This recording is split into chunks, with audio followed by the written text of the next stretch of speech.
మా కౌశిక్ రెడ్డి ఎక్కడ అనలేదు. దీనికి డెఫినెట్గా మేమందరం దానికి సిద్ధంగా ఉంటాం. దాని మీద బేస్ చేసుకొని నోటీస్ ఇవ్వడం జరిగింది. సో ఈరోజు మళ్ళీ దాన్ని సిఐడికి అప్పచెప్పడం జరిగింది. ప్రభుత్వాన్ని మేము సూటిగా ప్రశ్నిస్తున్నాం. ఇందులో సిఐడికి అప్పచెప్పడం అవసరం ఏమున్నది?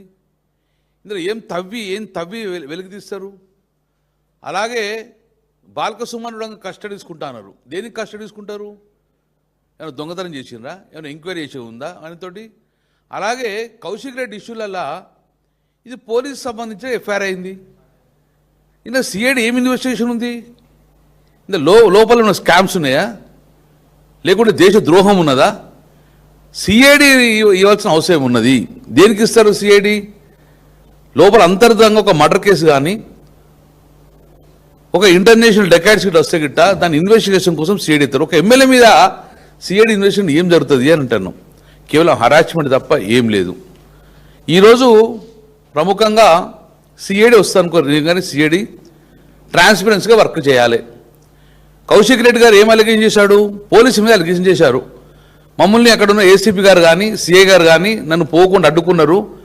కాంగ్రెస్ పార్టీకి అధికారం ఉన్నది కాబట్టి మమ్మల్ని పోలేకపోయింది కాబట్టి క్లియర్గా మేము ఆ అధికారుల మీద చర్యలు తీసుకోవాలి, నా ప్రోటోకాల్కి ఇబ్బంది అవుతుందని చెప్పేసి పోలీసు మీద వాళ్ళు ఆరోపణ చేశారు. ఈరోజు సిఐడి వచ్చి దాని మీద ఇన్వెస్టిగేషన్ చేయన్నా ఎవరైతే మీద అయితే ఆరోపణ చేస్తుండో వారితో కలిసి చుట్టే గిట్ట ఈ కేసు ముందుకు ఎలా పోతుంది అంటున్నాం మేము. ఎవరి మీద అయితే ఆరోపణ చేస్తుండో వారితో కలిసి సిఐడి అధికారులు చేస్తే కేసు ఎలా ట్రాన్స్పరెన్సీగా జరుగుతుంది కాబట్టి సో ఇప్పటికైనా ఒక ఎమ్మెల్యే మీద చేసిన ఆరోపణలు నన్ను ప్రోటోకాల్ లేకుండా ఆపేసాను కాబట్టి నా యొక్క పరువుకు భంగం కల్పించారు కాబట్టి దాని మీద చర్యలు తీసుకోవాలని చెప్పి క్లియర్గా చెప్పడం జరిగింది. దాని మీద మాకు న్యాయం చేయమని చెప్పి కౌశిక్ రెడ్డి అడిగితే ఈరోజు సిఐడి ఆఫీసర్ పెట్టుకొని ఇంకా ఎక్కువ హరాస్మెంట్ చేసుకొని డెఫినెట్గా ఒక పకడ్బందీ ప్రణాళికతోటి ఎట్టి పరిస్థితుల్లో కౌశిక్ రెడ్డిని లోపల వేయాలనే ఉద్దేశంతో జరిగే కుట్రలో భాగంగానే మేము అవసరం కాబట్టి ఇప్పటికైనా డీజీపీ గారు శివరెడ్డి గారు ఎమ్మెల్యేలను ఇలాంటి హరాస్మెంట్ చేసే ప్రభుత్వానికి దయచేసి మీరు సపోర్ట్ చేయొద్దని చెప్పేసి మా ప్రధానంగా మేము డిమాండ్ చేస్తడం జరుగుతుంది. మా కౌశిక్ రెడ్డి గారు వారు దాని గురించి మాట్లాడచ్చు.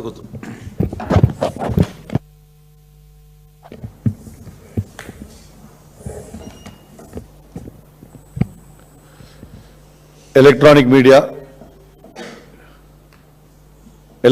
మీడియా ప్రింట్ మీడియా మిత్రులందరికీ కూడా పేరు పేరున నమస్కారాలు తెలియజేస్తా ఉన్నాను.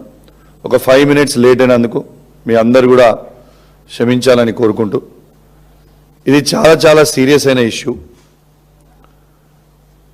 మా గౌరవనీయులు పెద్దలు మా మాజీ మంత్రివర్యులు కరీంనగర్ శాసనసభ్యులు గంగుల కమలాకర్ అన్న గారు చెప్పిన విధంగా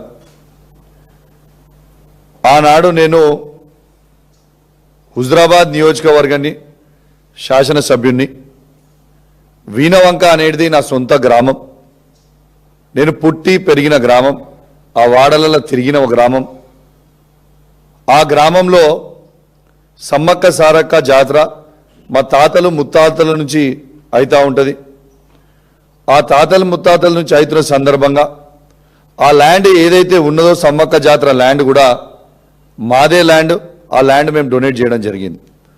డొనేట్ చేసిన తర్వాత ఆ సమ్మక్క గద్దెలు ఏవైతే మీరు అందరు కూడా ఇవాళ చూస్తూ ఉన్నారో ఈ సమ్మక్క గద్దెలు మొత్తం కూడా దాదాపు ఈ సమ్మక్క గద్దెల్ని మీరు మొత్తము ఏదైతే ఇక్కడ చూస్తున్నారో ఈ సమ్మక్క గద్దెల్ని ఆడున్న సీసీ కావచ్చు, సమ్మక్క గద్దెలు కావచ్చు, ఆ చుట్టూ రైలింగ్ కావచ్చు, ఆ లైట్లు కావచ్చు, నా సొంత డబ్బులతోని 30 lakhs తోని 2022లో దాని డెవలప్మెంట్ నా సొంత డబ్బులతోని నేను ఆడ సమ్మక్క జాతర అద్భుతంగా కావాలని నేను డొనేట్ చేసి డెవలప్మెంట్ చేయడం జరిగింది.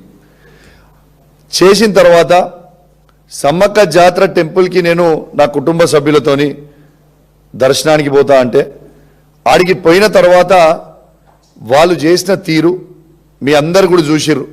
అసలు హుజరాబాద్ ఎమ్మెల్యే క్యాంప్ ఆఫీస్ నుంచి నేను వీణవంకకి బయలుదేరుతున్న సందర్భంగా వందలాది మంది పోలీసులని పెట్టి నన్ను నా కుటుంబాన్ని అక్కడ దర్శనానికి పోవద్దు అని ఎందుకు అడ్డుకున్నారు? ఎందుకు పోలీసు వాళ్ళు మమ్మల్ని రెచ్చగొట్టిర్రు? నాతోని ఎమ్మెల్యేగా ఉన్న నా సొంత నియోజకవర్గంలో నాతో ఒక 20-25 మంది దర్శనానికి రారా? 20-25 మంది నాతో ఉండరా? 20-25 మంది పోతే కూడా మీరు కూడా పోవద్దు అని అందరిని కూడా ఆపినా సరే. తర్వాత పంపించిరు. పోయిన తర్వాత అక్కడ వీణవంక గ్రామంలో మా నాన్నగారు ఆ భూమిని దానం చేస్తారు.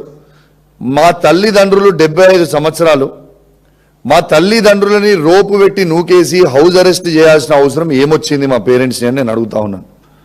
వీళ్ళు హౌస్ అరెస్ట్ చేసిరని నేను ఆడికి అసలు దర్శనానికే పోవద్దు అనుకున్నా, కానీ వీళ్ళు మా పేరెంట్స్ని హౌస్ అరెస్ట్ చేసిర్రు అనగానే హౌస్ అరెస్ట్ ఎట్లా చేస్తారు మా పేరెంట్స్ని దర్శనం పోకుండా అని నేను డైరెక్ట్ గద్దెల దగ్గరికి ఉన్నా.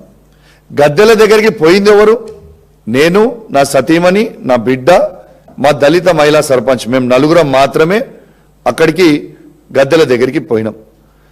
నిన్న గద్దెల దగ్గరికి పోయిన తర్వాత ఏ తీరు వందలాది మంది పోలీసు వాళ్ళని పెట్టి ఏ తీరు నన్ను ఎత్తుకపోయినరో, అసలు నా సతీమణికి ఏం సంబంధం రాజకీయాలు, నా సతీమణిని ఏ విధంగా గుంజుకపోయినరో మీ అందరు చూసిండ్రు. నా చిన్న మైనర్ బిడ్డని కూడా ఏ విధంగా గుంజుకపోయినరో మీ అందరు కూడా చూసిండ్రు. దీనికి అంత కారణం రేవంత్ రెడ్డి గారు పోలీసు వాళ్ళకి ఆదేశించి బీఆర్ఎస్ పార్టీ ఎమ్మెల్యేగా నేను గట్టిగా నిలబడి కేసీఆర్ గారి నాయకత్వంలో వారు ఇచ్చే 6 గ్యారెంటీలు 420 హామీలను వాళ్ళు చేసే స్కాములన్నీ కూడా గట్టిగా నిలదీస్తున్నా, ప్రశ్నిస్తున్నా. కాబట్టి ఈయనని ఇబ్బంది పెట్టండి, ఈయనని పోనీయొద్దు, ఈయనను అవమానపరచండి, ఎన్ని కేసులు పెట్టినా ఆయన లొంగుతలేడు, ఇలా కుటుంబ సభ్యులను కూడా ఇబ్బంది పెట్టండి అని రేవంత్ రెడ్డి గారి ఆదేశాల మేరకు ఇలా కరీంనగర్ సిపి గారు, హుజరాబాద్ ఏసీపీ గారు, జమ్మికుంట రూరల్ సిఏ గారు ఆ రోజు వివరించిన తీరు మీరు చూసిండ్రు. అంతా అయిపోయింది. ఇదంతా అయిపోయిన తర్వాత మేము ప్రధానంగా వీళ్ళు ముగ్గురు చేసింది పరమ తప్పు. వాళ్ళు చేసిన తప్పు కవర్ చేసుకోవడానికి, పోలీసు వాళ్ళు చేసిన తప్పు కవర్ చేసుకోవడానికి వాళ్ళు ముస్లిమ్స్ని నేను ఇట్లన్నా నేను అట్లన్నా అనేది వీళ్ళు రెచ్చగొట్టి, వీళ్ళే కాంగ్రెస్ వాళ్ళు ప్రతి ముస్లింలతోని ప్రెస్ మీట్లో పెట్టించి నన్ను ఇబ్బంది పెట్టించే ప్రయత్నం చేస్తున్నాను.